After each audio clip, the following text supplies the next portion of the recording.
50% of the time. Gathering and cleaning data. Yeah.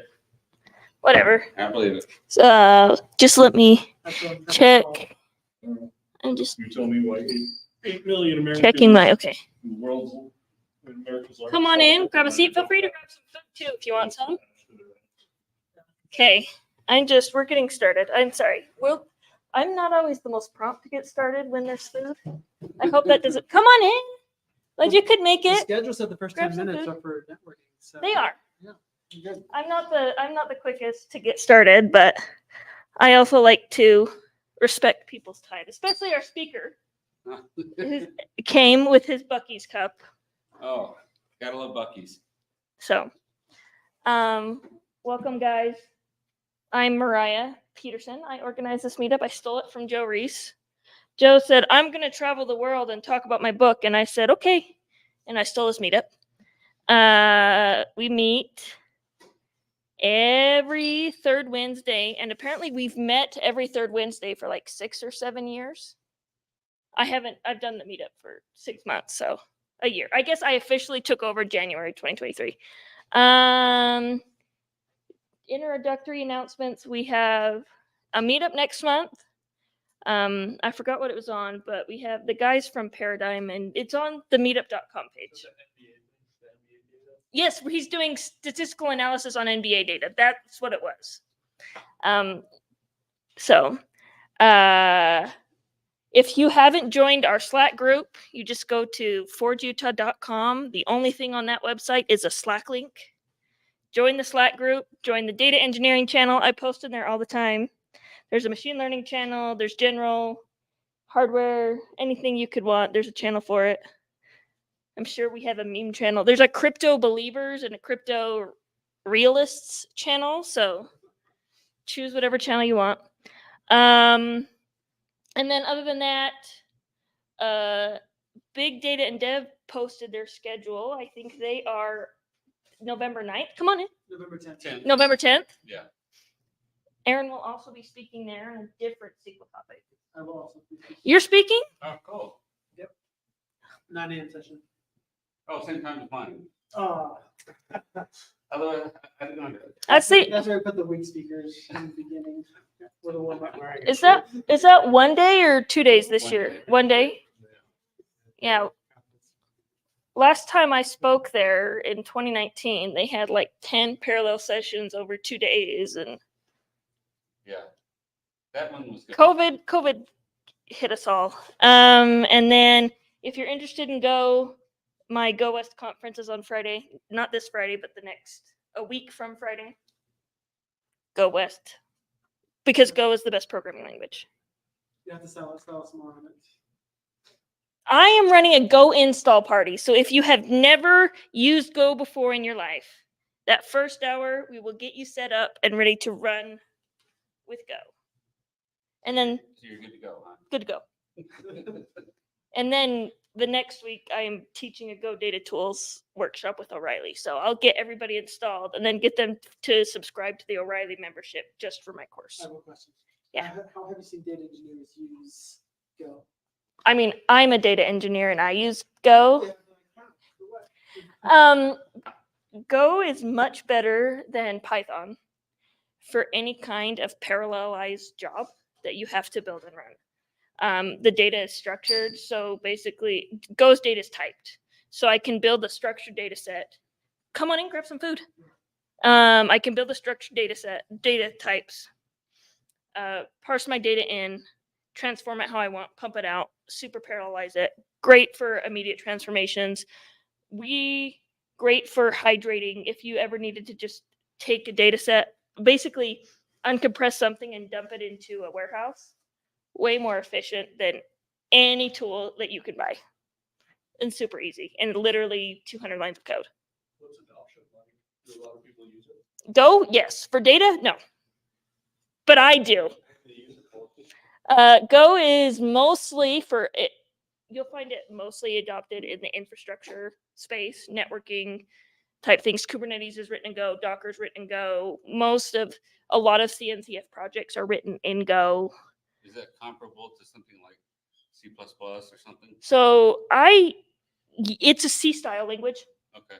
So the original creators, it's basically pretty C. So like if you took C and then made it readable, like how Python is readable, that's Go. Okay. It's I would say this is how I compare people. If you have a project, yeah. So basically the infrastructure stuff, they've kind of replaced a lot of what C would do. Okay. I think Rust is closer to C++ as far as that goes, but that's just a personal opinion. Okay. But yeah. I compare everything to C because I'm an old C programmer. Yeah, Go is very, very much inspired by C, very C like, and a lot of the way the compiler has things running is very similar. Without, but it's basically like memory safe C is how people like to describe it. Don't know. Anyway, I think Go is fantastic for data, but that's because I think Python is horrible for data. So, not data science, data engineering. That's my soapbox, guys. So there was your lightning talk for the night. With that, turn the time over to Aaron. You're good to go. You can introduce yourself, get started. If you want to click this, then the sound is that's for the recording. And yeah, if you want to ask him questions, I'm sure he'll answer them. Oh, I can answer any question. The answer may be I don't know, but it's an answer. The secret of life. Oh, sorry. What is the secret of life? Okay, so thank you for coming to this presentation. And I was telling Megan that the last time I gave this presentation was in 2015. So the landscape has actually changed a bit, and so I've reflected that in the slides. And I'm going to let you know too that if you are interested in a copy of the presentation, it's available on my website at sqlrv.com. People may have often asked me, how do I come up with SQLRV? That's because I own an RV and I do a lot of SQL Server presentation. Well, not just SQL Server, it's SQL-based presentations, SQL Server, Postgres, things of that nature, and data architecture, and as well as professional development. If you read his website, it literally says he lives in an RV at school. Cheap way to live. Yeah. So, in case you're wondering who I am, I just mentioned the SQL RV part. I do work for Health First. It's an insurance company in New York for New Yorkers. And I give presentations at all sorts of conferences, including Past Summit. I'll be speaking there this year. Done several SQL Saturday conferences. Enterprise Data World for data architecture, and also Postgres. I went to Ball State University. Anybody ever hear of that? David Letterman went to school there. Yeah, if David Letterman's the claim to fame, what does that say about the school? You know. Then I went back and got a degree at University of Phoenix, and also when I got into healthcare, went back and got another one in health informatics, because when I was working in manufacturing, I realized I could do some pretty cool projects to help save the bottom line. But when I got into healthcare, I could even do cooler projects to help save lives. So that was a cool thing. So I went back and got a doctorate in healthcare administration, because I'm a glutton for punishment. I don't think that you're too old to learn. And I've been doing this for over 35 years. The plus part's the mystery.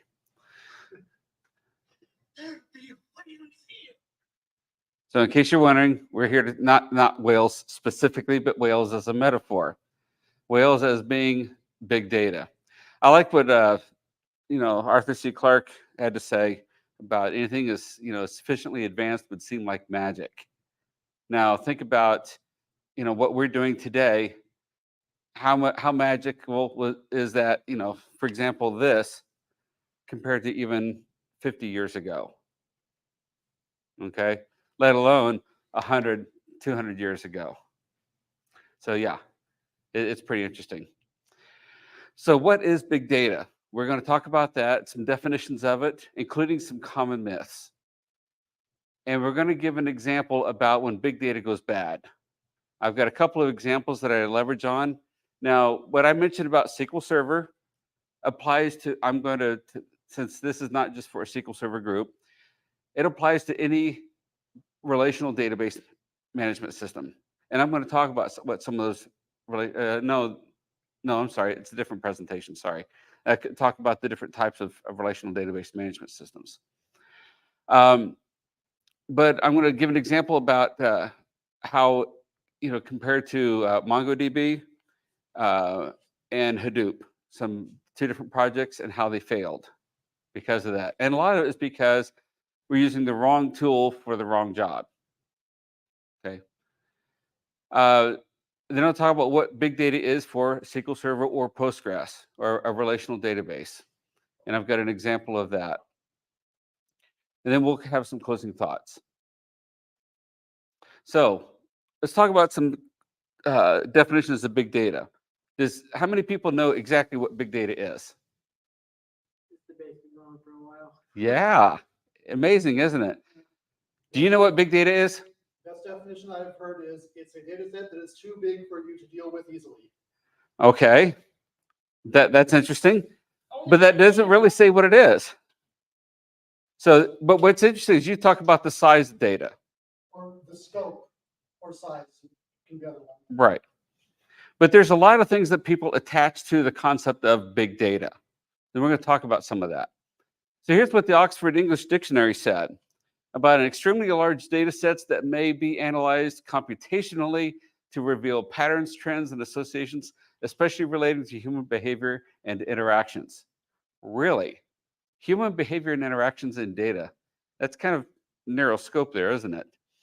But what's interesting is some of the key words that you see in that definition, especially trends and associations, patterns, etc.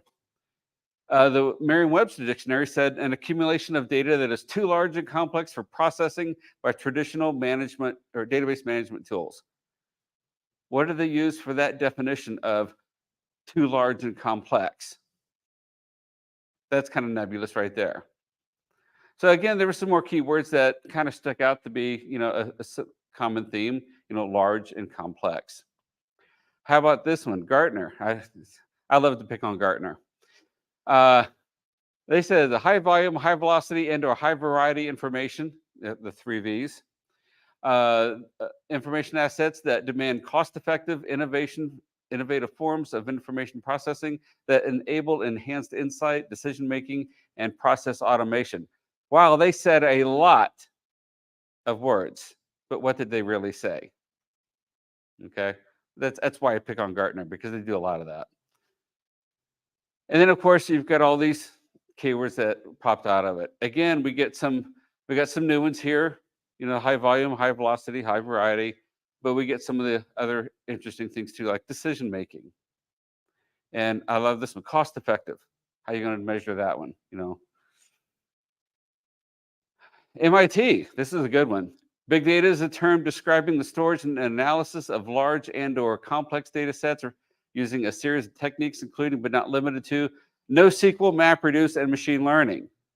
Okay, at least they got a little bit more specific, but they made it sound like that was the only way to do that data. Google paid them to write that. Probably.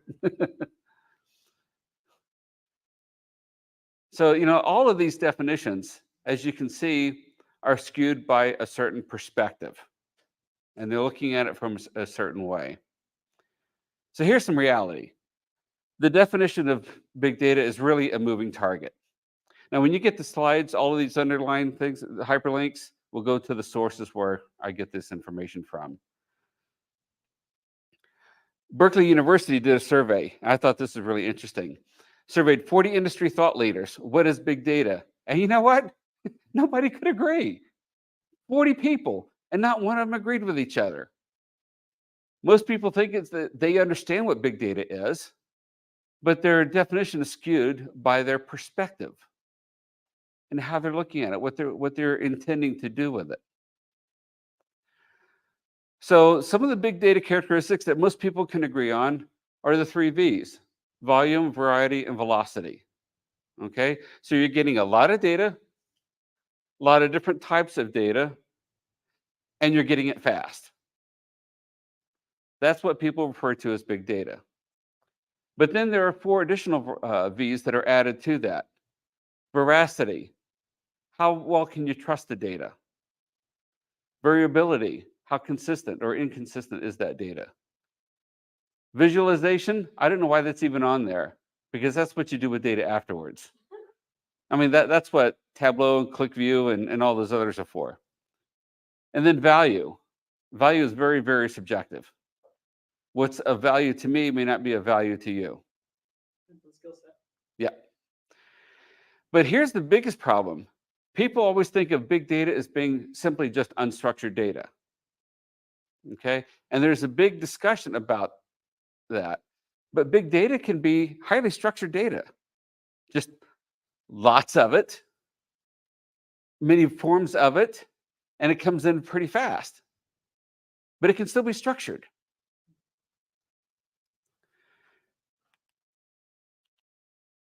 Oh, one thing I forgot about. On the structured versus unstructured, let me ask you this question.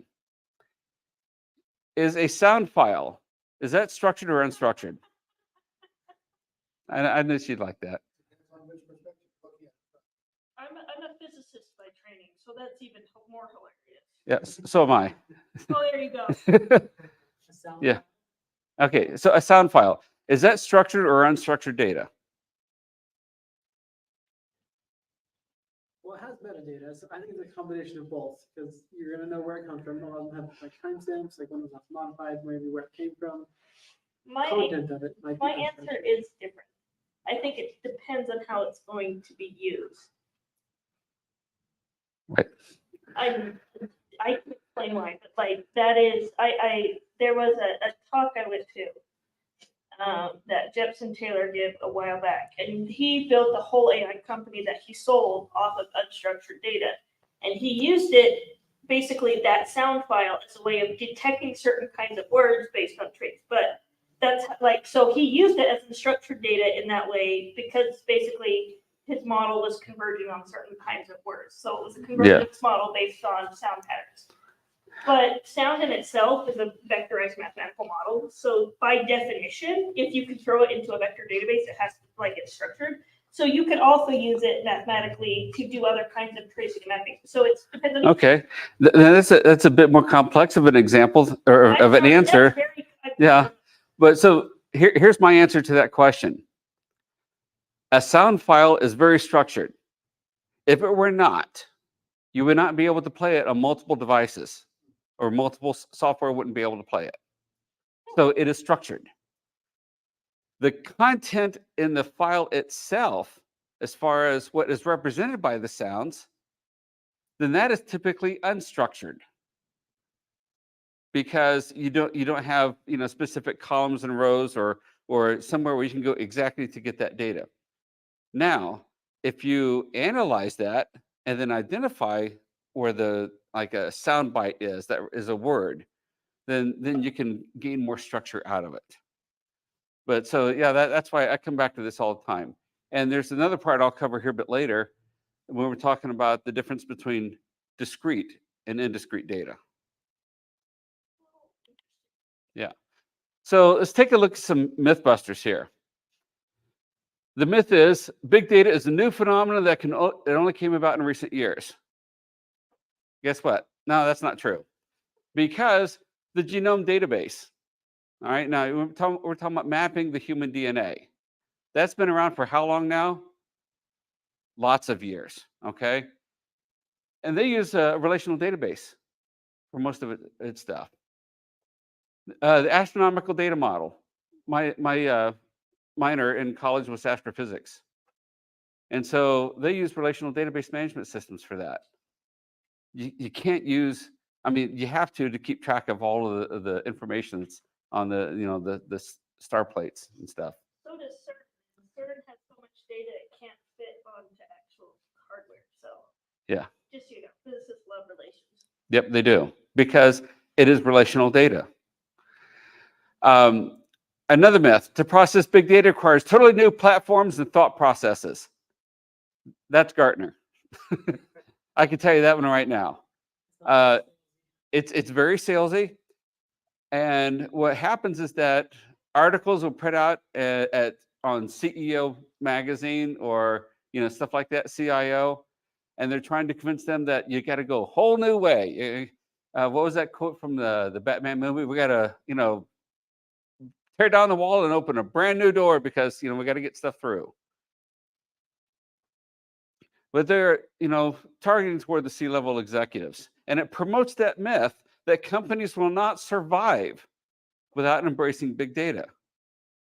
So it scares them. Oh my gosh, we got to do something or we're going to go out of business. Yeah. Yeah, where's the checkbook? Exactly. Another myth, because big data is so large, it can be difficult to process.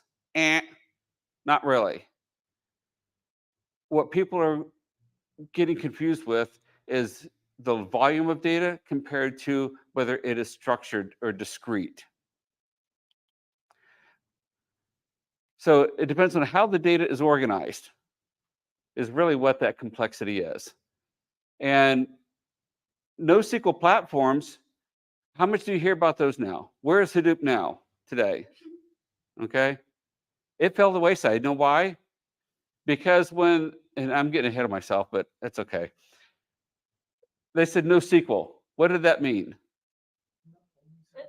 No. It means everything that's not a traditional relational. Yeah, it means no SQL. That system did not use SQL. It was not relational. Okay, so that none of them had any SQL in it whatsoever.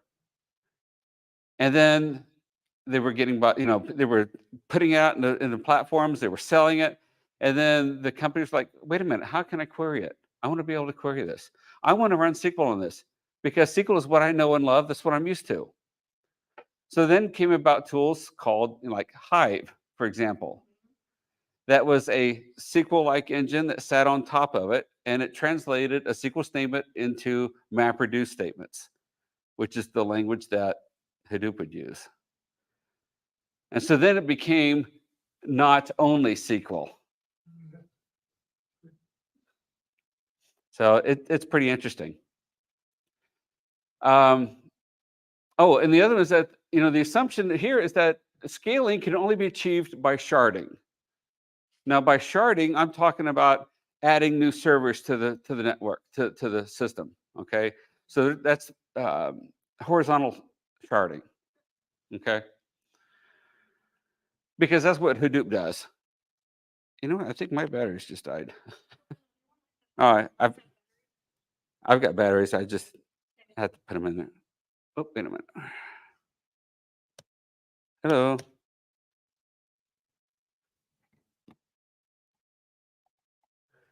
Oh, there we go. I like this one. NoSQL vendors and training companies, they promote myths by saying like Hobbes is to Calvin, Hadoop is to big data. They're trying to make those associations, saying that the only way to do big data is to do Hadoop or one of its competitors. So they both bounce ridiculous ideas off each other. Exactly. Big data applications require little or no performance tuning. Name me one data system that does not require performance tuning at all.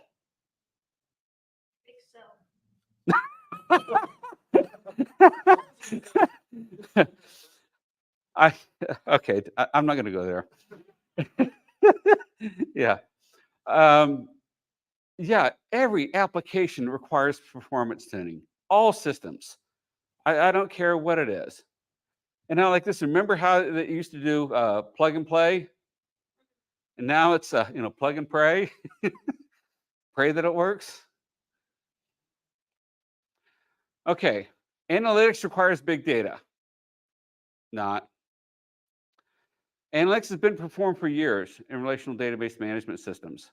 Like I talked about with the astronomy data, from like CERN and not CERN, but SETI and all that. Yeah, relational database management systems. Insurance companies always had data scientists. They just called them actuaries. That's really what they are, is data scientists. Big data is only unstructured data. That's not true. Because I have used a lot of big data, especially in healthcare. But they assume that all big data is unstructured or semi-structured. They think, well, it's all just JSON files. Well, yeah, you can have data in JSON, you can have it in XML, you can have it in CSV files. But I've had CSV files that were poorly structured, that they were, not very well structured, and I've had them very structured. So there's a big confusion between unstructured and non-discrete. Discrete means I have data in columns and rows. I can go to it exactly. For example, if I take an address and I just put the address all in one text field, is that discrete? No, because you don't have the city separate, you don't have the street name separate, you don't have the state separate, etc. Separating those makes them discrete so that you can get to them directly. The structure is really imposed at some point, either when you store it, like in relational database management systems, or when you query it, like in non-relational systems. You can have a JSON file there. You can throw as many JSON files out there, and you might as well call it just a disk structure, for all the good it is. And you can go out there and build some tool to query it. But it's not going to give you anything unless you impose some sort of structure to it. When you go to query it in an unstructured data, you then have to impose structure. I'm going to look for certain things in certain places. Like if you go to query the sound files, the content in the sound files, you impose structure on that at query time. So whether you do it when you store it or when you query it, you have to impose structure. You can't get away from it. A lot of people want you to think that, well, with big data systems, you can just throw the data in there and you can get up to speed faster. Well, that's true. Yeah, I can also clean my room too by just throwing everything in a can. Hide it in the closet. Yep, the room's clean, but the stuff isn't put away. It's not organized. The data swamp instead of data lake. I'm sorry? Data swamp instead of a data lake. Exactly. The myth too about big data is too big for SQL. That's not true. Anybody ever work on Snowflake, Redshift, BigQuery? Yeah, all that. They're excellent for that. It's structured data for large volumes.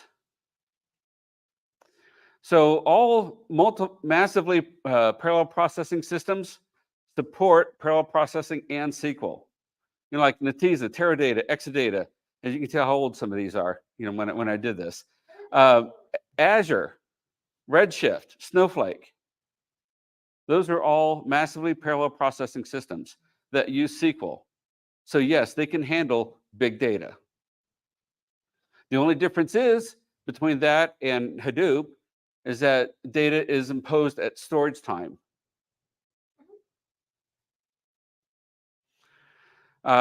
It's interesting, yeah, most NoSQL environments have SQL interfaces. They had to survive. Well, survive a little longer, I should say. Okay, I like this one. So here's some things overheard about big data. Big data is anything over 500 gigabytes. Well, I hate to tell you, but my laptop has a terabyte hard drive. Yeah, I've got files that are bigger than that. Your phone can hold more than that. Yeah, that is true. Actually, my phone does. So lots of SQL Server, RDBMS, Postgres, whatever environments have much more data. Oh, I love the way I got to fix that. So remember, size is not everything. Okay. Only NoSQL systems can scale. Okay, that's true. If I put Postgres on my well, I do have Postgres on my laptop. It can't go beyond the laptop. I can add more memory. I can add more hard drive. Well, usually this one can't, but that's the model limitations. But yes, you can scale on those to a limited degree. What they mean by scaling? Does anybody know what is usually meant by scale? Yeah, I usually mean the horizontal scaling. Yep. So yeah, they consider scaling to involve multiple servers. So look at all these: Azure, Snowflake, Redshift. They scale. Now, if I put Postgres on AWS, for example, can I scale that? You betcha. I can add more hard drive. I can add more memory. I can add more processors. So that's just making the server bigger, essentially. And that's usually you're getting around it by horizontal sharding is doing the same thing. NoSQL allows faster development. Yeah. Yeah, you can get stuff into the database faster. That's true. But it doesn't mean it's going to come out faster. So most NoSQL implementations begin with a little planning. It's interesting that NoSQL systems came out about the same time as agile development methodology. And what do most people use agile to mean? No planning. Just go out there and do stuff. But planning is required to design proper databases. And I don't care if it's relational or not, you still have to design it. And we don't want to confuse activity with productivity. So here's the results. Again, a Gartner survey from 2015. And this was hot off the press when I last gave this. Plans for Hadoop fell to 46%. Now, 2015 is when Hadoop started going down. It was a real big thing, and I'd say probably hit its prime in about 2013, I'm guessing. So only 17% of Hadoop deployments made it to production. 17% made it to production. And of that 17%, only 15% of the 17% were deemed successful. So what would you consider that to be a success rate? Oh, it's a failure. Yeah. And maybe that's why it's not around today. Hadoop was overkill for most business problems. They were sold on hype, not sold a solution. And so they were sold a system, and then they went out looking for something to solve it for. It's like, I've got a hammer. I need to go find me some nails. There's also a lack of maturity and enterprise focus. Hadoop was a cool tool. It does some pretty interesting things, don't get me wrong, when used appropriately. But it would also, a query can come back, you can run the same query 10 different times, and you would get different result sets. Why? It was because of the way the data was sharded and what data got grabbed first. It was inconsistent. It was eventually consistent. Eventually, yes. But when they're trying to do their data science or getting the results or fill their KPIs on their Tableau dashboard, they wanted the consistent results.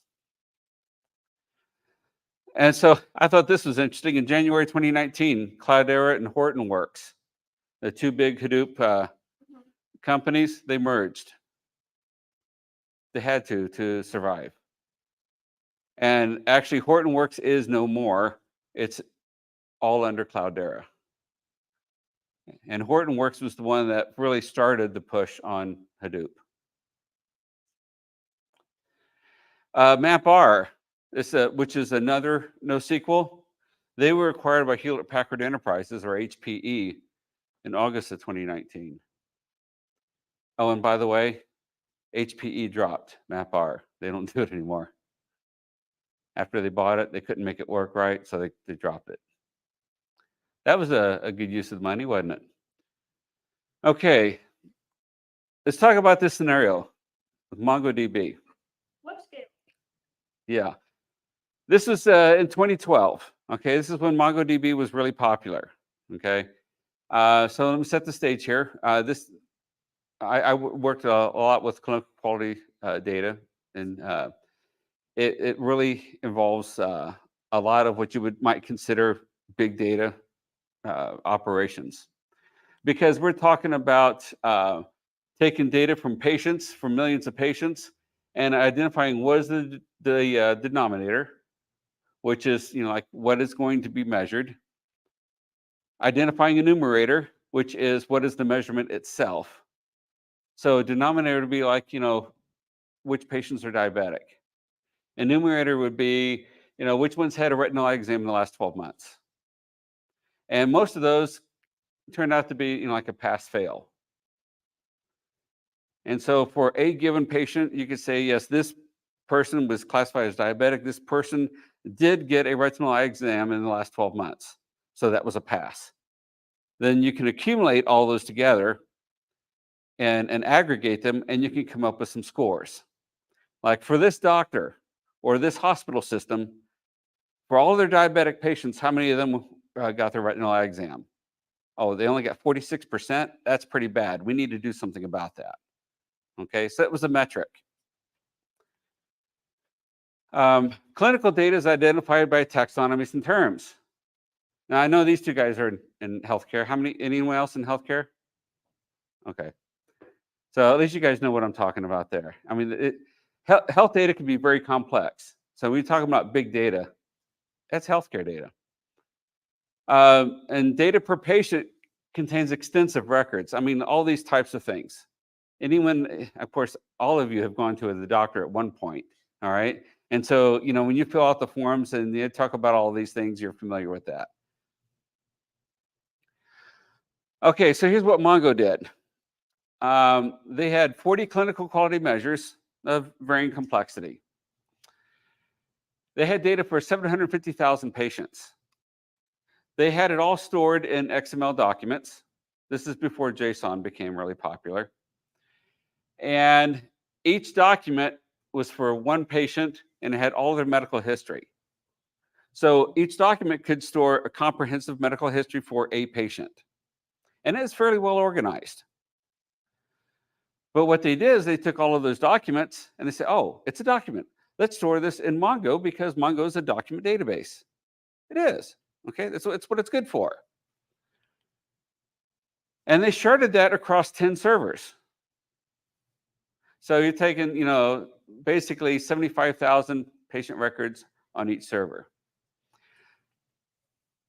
They use Ruby on Rails for their processing logic because Mongo, as you know, doesn't have a, well, it probably does now, but at the time it didn't have any SQL interface, didn't have its own programming language. So you had to use an external language for it. Why they use Ruby on Rails, I don't know. It was 2012. That's when it was really popular. It was really pushed. Yeah. Yep.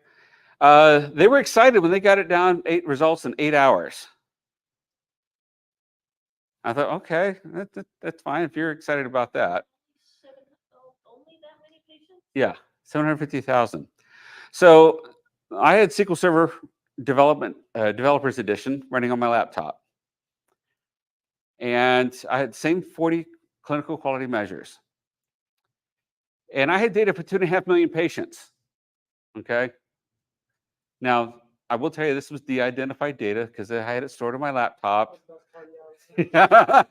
Yes, it was de-identified, specifically. And I had total disk encryption on it as well. So, yeah, I know you're going to come at me for that. Now, the data, I did have it normalized, okay? I had it broken out into elements and attributes, and I had the data organized for the measure calculation system. It wasn't the, one file per patient, et cetera. I used T-SQL for the processing logic,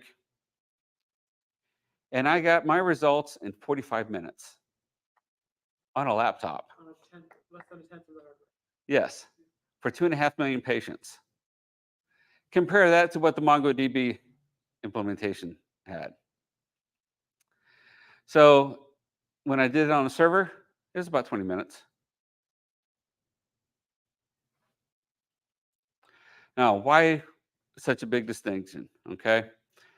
The MongoDB relied on procedural processing. It would go and go through those files, and it would open a file. Are you diabetic? No. Are you diabetic? Yes. Okay, let me put you over here. Are you diabetic? It just went through it, looped through the records. Very procedural.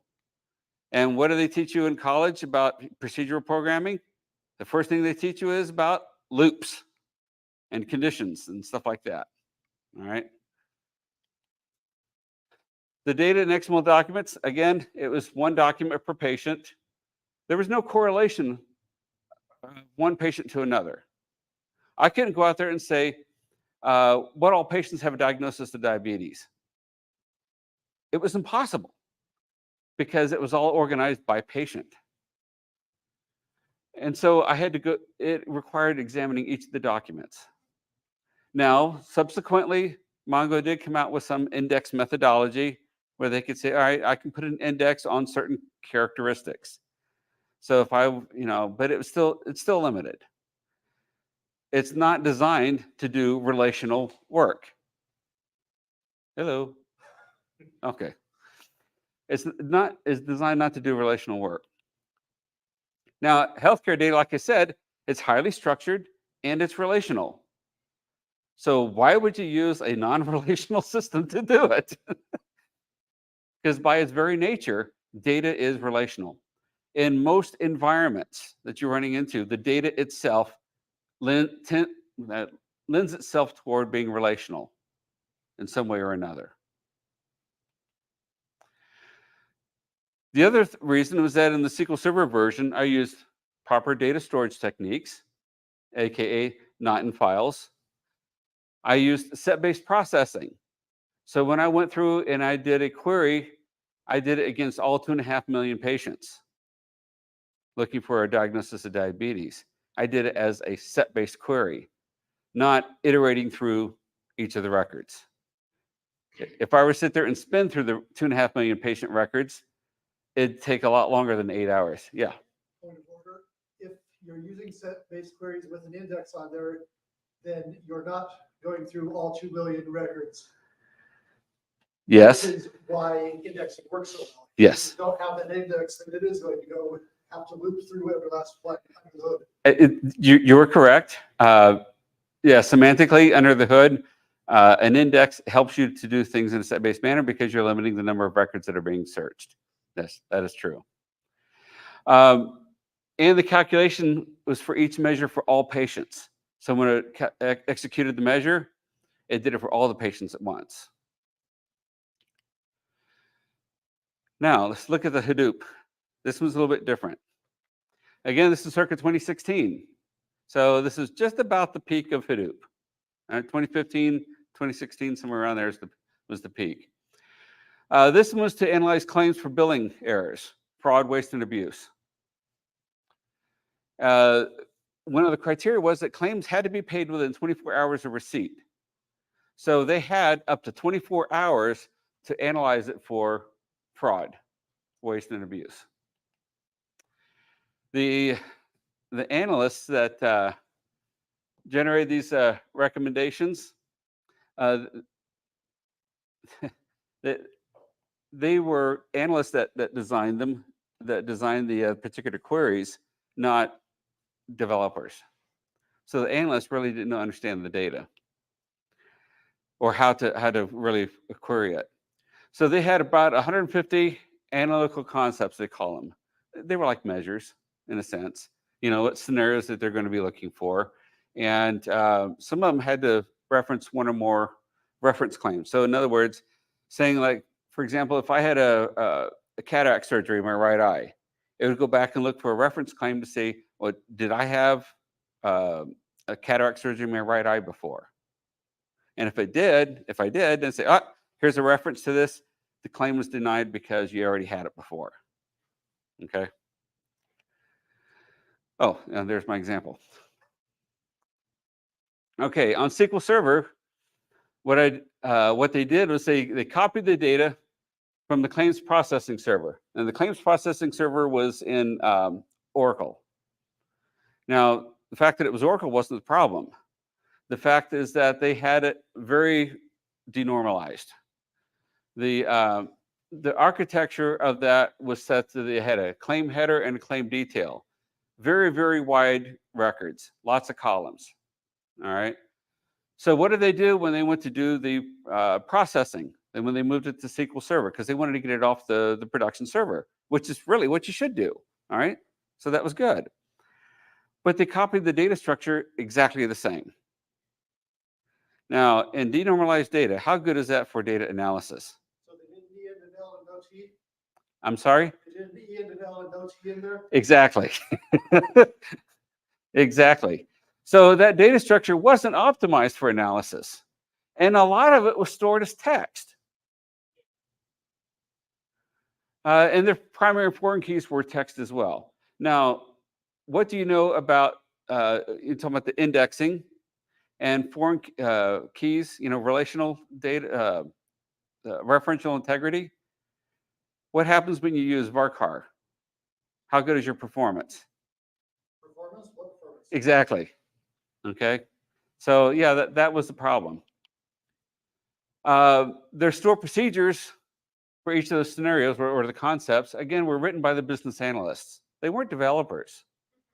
They were just doing what they thought they could do. So it was inconsistent, and it was definitely not optimized.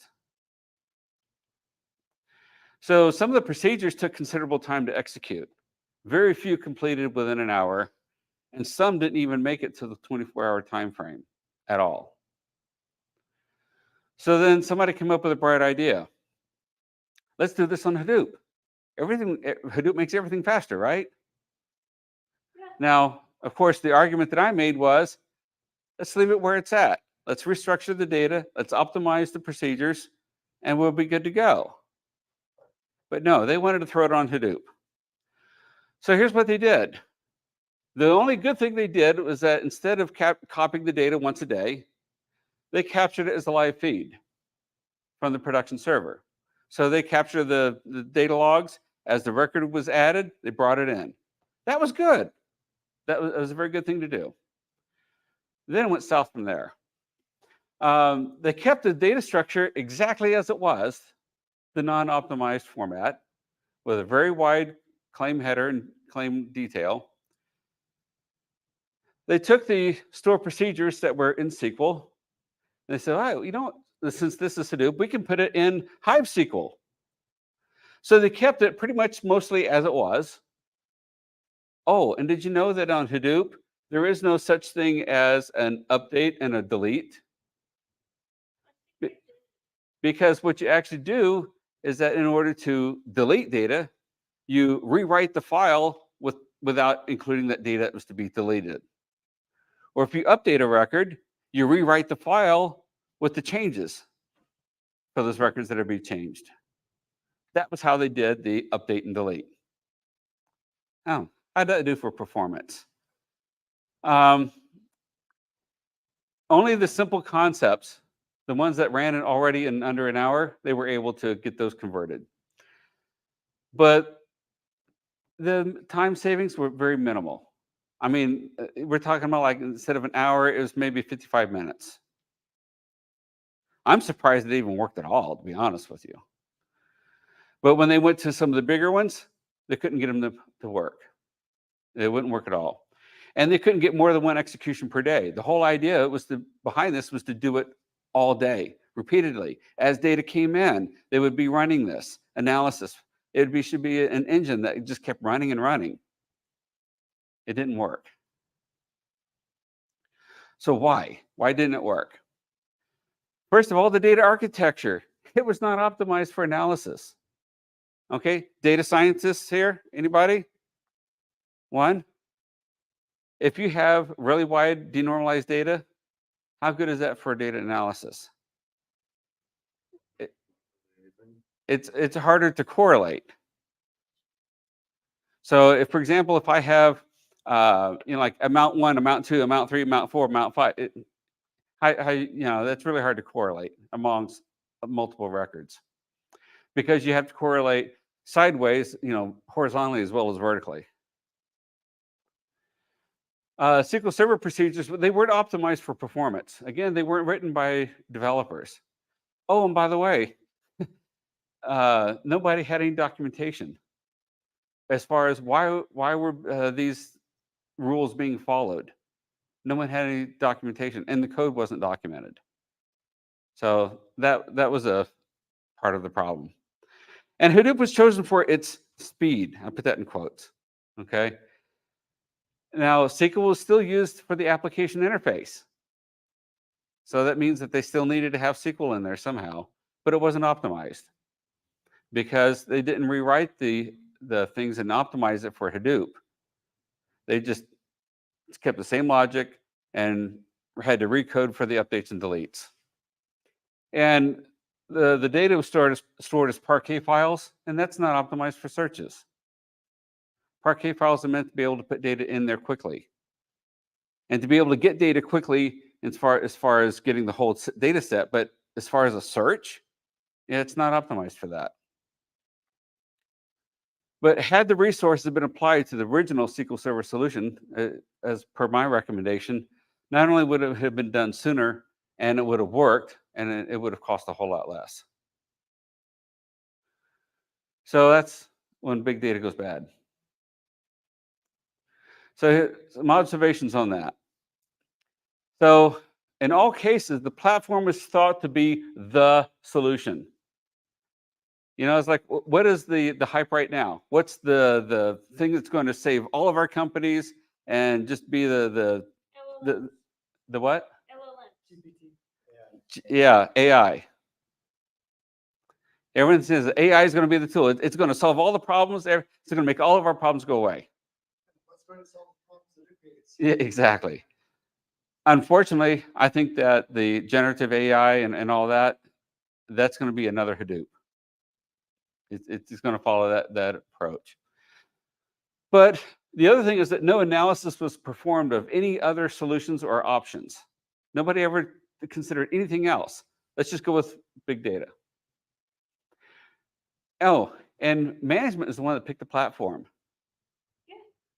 So the CEOs, the CIOs, they're the ones, because they read all of those magazine articles, they picked the solution. How well does that work out? It had to be, it was high visibility. It was a big problem. Lots of money involved, especially on that one for the fraud, waste, and abuse. So it had to be impressive. And the impact, I mean, if it had a good impact, it would be really successful. And then here's the other one. It's free. Now, how much does free cost? Okay. Now, you mentioned open source. Okay. I have nothing against open source. I think open source is a great way to leverage things if done properly, if the research is done appropriately, and if it's built layer upon layer and you can leverage open source, that's awesome. But they try to take this and just throw it in there and say it's free. But there is a hidden cost to free. There weren't any root cause analysis at the beginning of the project or during it. They were just trying to make it happen. They figured that the problem must be in the data or the programming, because obviously it couldn't be the platform, right? And so I thought this was interesting. As things slowed down, as the time crunch became more of a problem, they had to get this done. They had a deadline. So they added more all-day meetings. So what are we doing in those meetings? Not getting the work done. So they want to know, we're going to have a meeting to find out why the work isn't getting done. So we're going to have daily meetings until we can get the work done. Meetings will continue until we're all improved. Yeah. But really what happened was it was the wrong tool for the job that was at hand, or they were used incorrectly. Again, I think there are things that Hadoop has that's awesome. It was pretty innovative, but it doesn't mean that it's the tool for everything. Okay, so I'm going to skip this part because we're running low on time. But this is just a review. So I'm going to talk about what I did for a solution on big data and this was on SQL Server. Again, this applies to Postgres as well. So I was on this project called Core Analytics, Healthcare Measures, and this is back in 2015. Okay. And so I already talked about clinical quality, et cetera, and utilization is about measuring how effective was healthcare, cost-wise, And clinical quality is how good was the healthcare for a patient.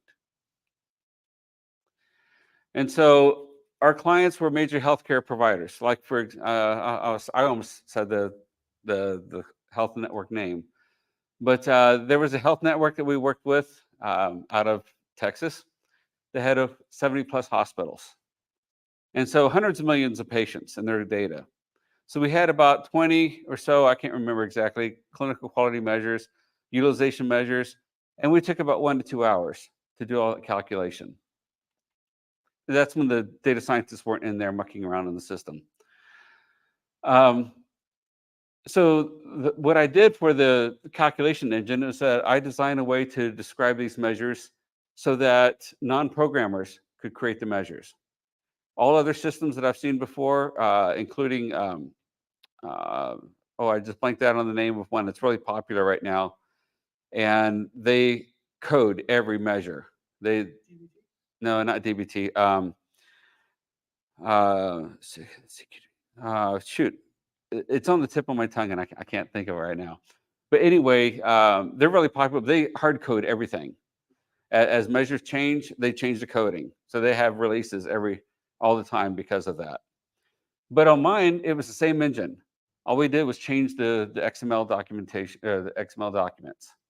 And it would take that XML document and compile it into a store procedure. So like I said, non-programmers could go in and change those. I had another system, it was an editor that would edit that XML document in a structured manner and made it real easy for them to edit it. The data was imported from EMR systems, relied heavily upon standardized taxonomies and terms, which is the terminology that is used in healthcare. And we put it into known data structures where I had elements and attributes. Elements would be your primary data, like the encounters or claims, patients, diagnosis, et cetera. And then the characteristics of those. Like if, for the diagnosis, what was the diagnosis code? What was the lab result, et cetera. And so we had an ETL process, and that probably took the most time, getting that data from whatever structure they had in their source system and transform it into ours. And then the calculation itself took about 1 to 2 hours just because of the volume of data. And then the results were used for reporting. No, what I'm going to tell you, this isn't a treatise on internals or black magic or anything of that nature.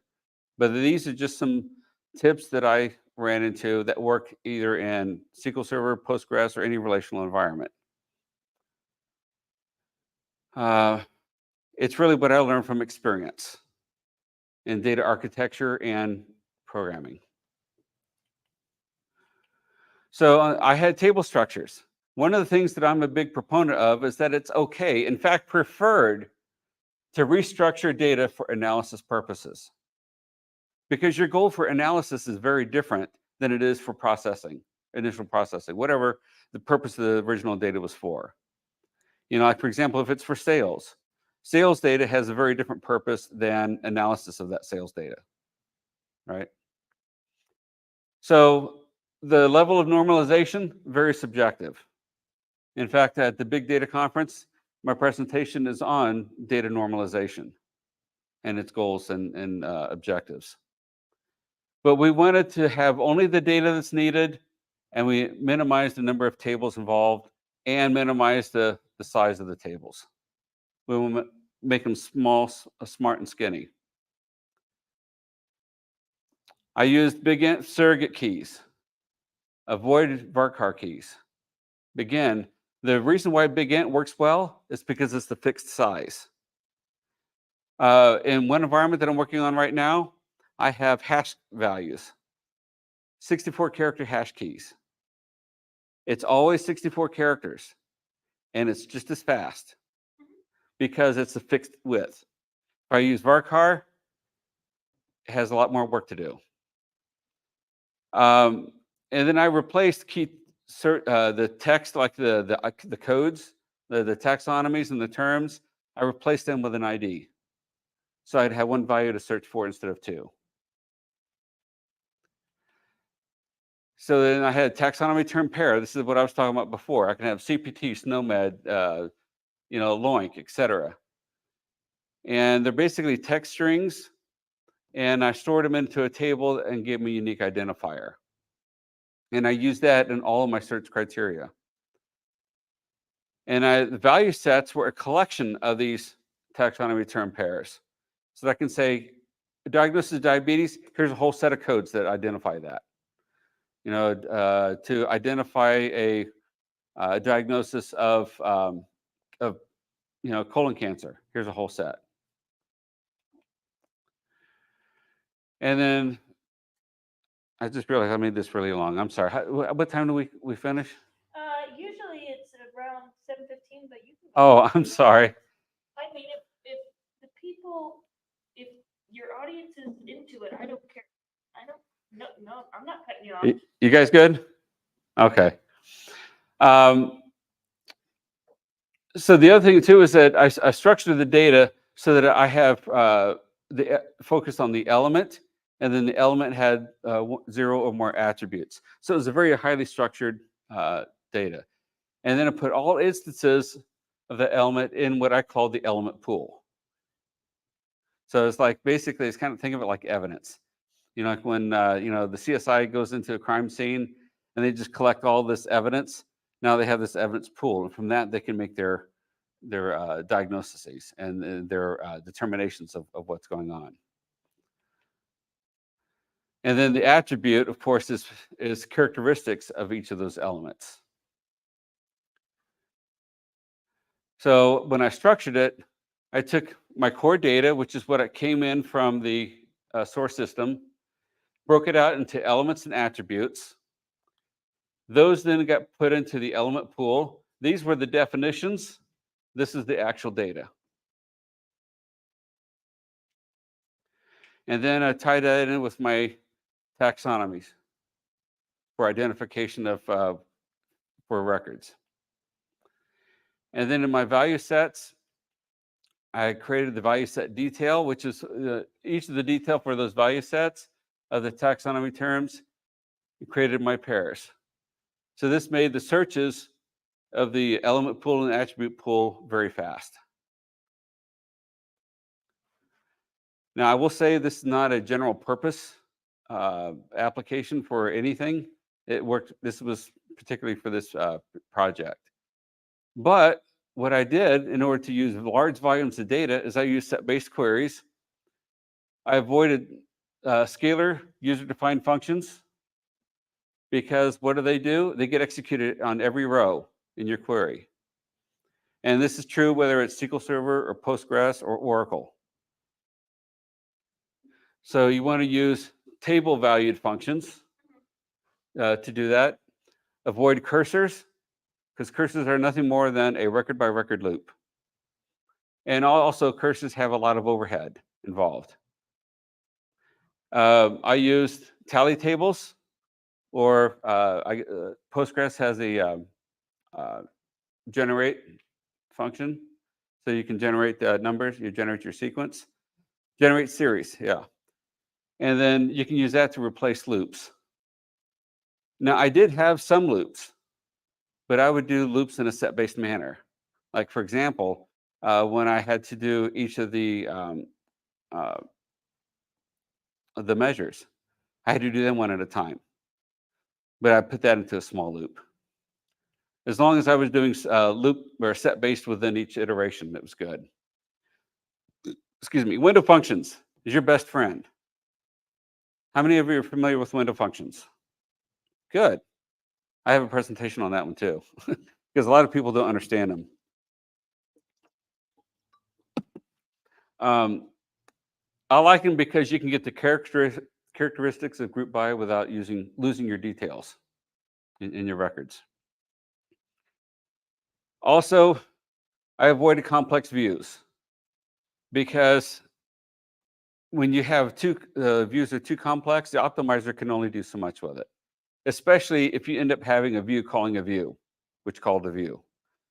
And I had one situation where they called use this particular view, and I traced down the path that it was taking, And it was actually calculating columns and doing all sorts of things that was never ever called for. It was never used. So it was spending a lot of time calculating things needlessly. Watch out for extremely complex queries, because some of the queries, it can tax your memory. And so we want to be careful with that. I found that if I can break up some of those queries into chunks, it actually performed better. Still have them set-based, but do them in chunks. I take advantage of set operators. A lot of people don't know how to use those either. But you can, I've done that like intercept and accept, or minus, as it is in Oracle, to subtract the difference in data sets. And it encourages parallelism. You can take OR conditions, break them up into two queries. If I have, say, where I have a column A equals a value, or column B equals a value, you put that in two queries, union the results together, it'll perform better. It also allows index use to be better, because when you do an OR condition, indexes can't be used effectively. Or if you do a function on an index, it can't be used effectively. Avoid distinct in your queries, because it has a hidden sort in there as well as having to deduplicate records. And it hides poorly written queries. If it's coming back duplicates, it's doing it for a reason. You need to find out what that reason is, not just hide it. That's kind of like, sweeping things under the rug, so to speak. Also, there are better options, like using the row number window function. So you put a sequence on there and select the row number 1 for all of them. That'll get rid of duplicates as well. For example, the OR condition split. If I have a value here that column 4 is null, or column 4 equals a value, or some people put a coalesce on there, that will cause your index to go away. If I had an index in column 4, it's indexed bye-bye. You're talking about a full table scan. Instead, if you break it up this way, where you're looking specifically if column 4 is null, and here column 4 has a value, and then union the results. Oh, and the other thing, the bonus, these two queries can happen at the same time. And then it'll bring the data together in the union. Table joins. If you take your left joins are not as performant as an inner join. And so if you can take your left join and put it into a separate query, all the better. And I'll show you an example of that. One thing I don't like to use are query hints, but sometimes you got to do it. And depending on your database environment, it may be necessary. I also don't like to use outer joins, because for the same reason that left joins, left join is an outer join, it's a left outer join, and it causes performance problems. So I rework those as multiple queries and then union the results together. Also, I think I mentioned this, avoid calculated fields or functions, because when you do something like this in your search criteria, it'll invalidate your index. So here's an example of this left join. So there's a double whammy. I have a where clause that has an or, and I have a left join. What is a left join, basically? It says take data from table A and join to table B where data may or may not exist. May or may not. So it's two different conditions. So by breaking it up into two different queries, so that here I know I have data in table 2, and here I don't, I can then bring it together in a union. And that'll be more performant. Not as convenient, but more performant. Explicit transactions, I firmly believe in that. Most environments, including like Postgres and Oracle, they have implicit transactions. And if you can make them explicit, that'll perform better. Store procedure calls, we want to avoid them too deeply, because after all, it's not C#. I've had people that would try to have a function to call a function to call a function, and then they wonder why they're having performance problems. Yeah, in C# or whatever the programming language, Go even, Go.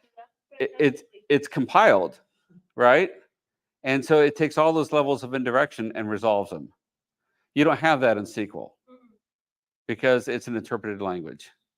Even though it's, quote, compiled, it's just basically pre-processed is all it really is. And of course, take a look at the execution plans because it will change according to your data volume. You've heard the expression, well, it worked great in dev, and why does it fail in prod? Because you get a lot more data in it. So expect those changes when you're going from dev to test to prod. Indexes, I already talked about that a bit. Partitions help. And one thing is you don't want to do is throw a lot of indexes on it. Some people think that, in SQL Server, you have an index hint. And they say, well, if it's hints at an index, let's put it in there. The more the merrier, let's put them all in there.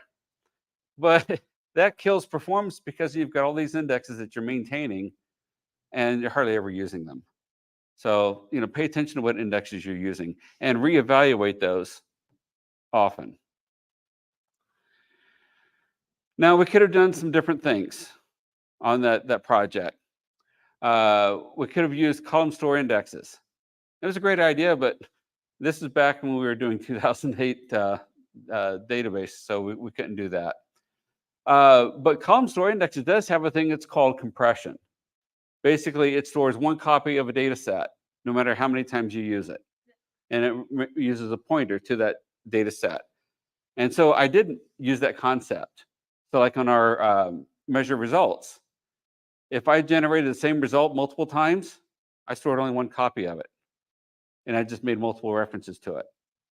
So that was pretty cool. Again, why didn't we use Hadoop?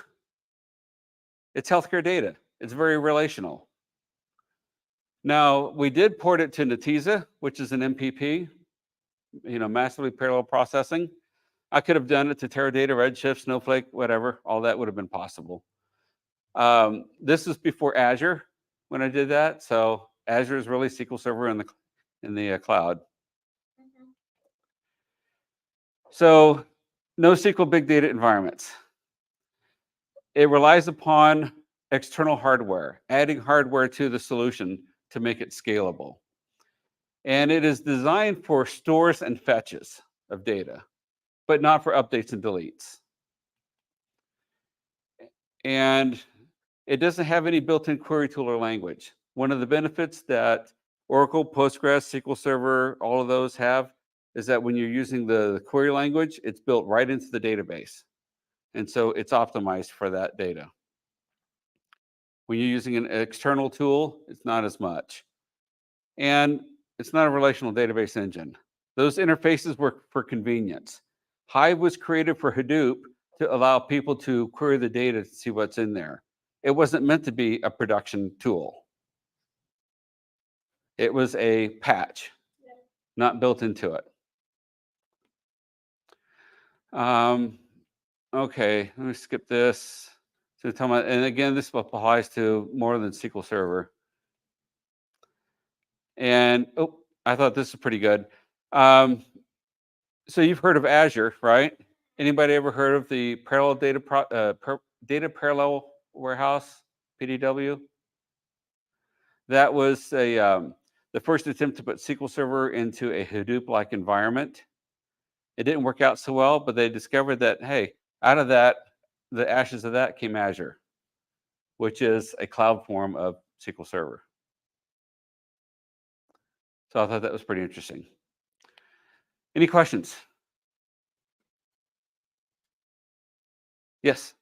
How did you learn all that stuff about like optimizing SQL? The trenches. I have been doing this for almost 40 years. And so that's how.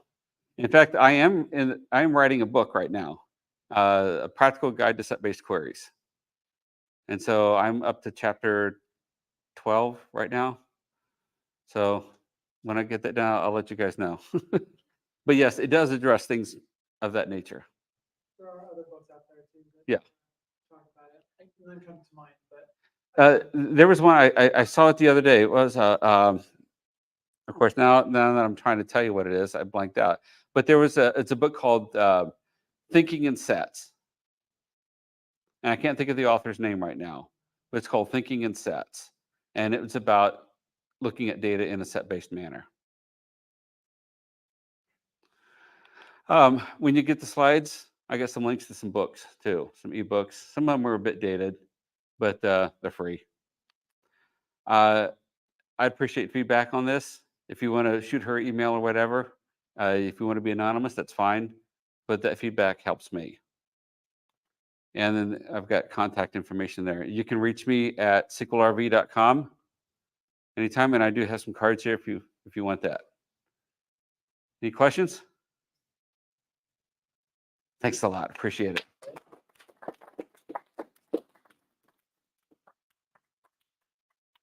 Slides are on SQLRV.com. You guys are welcome to grab pizza, hang out. You're here until I leave, and I'm not leaving, so That's the one. yeah.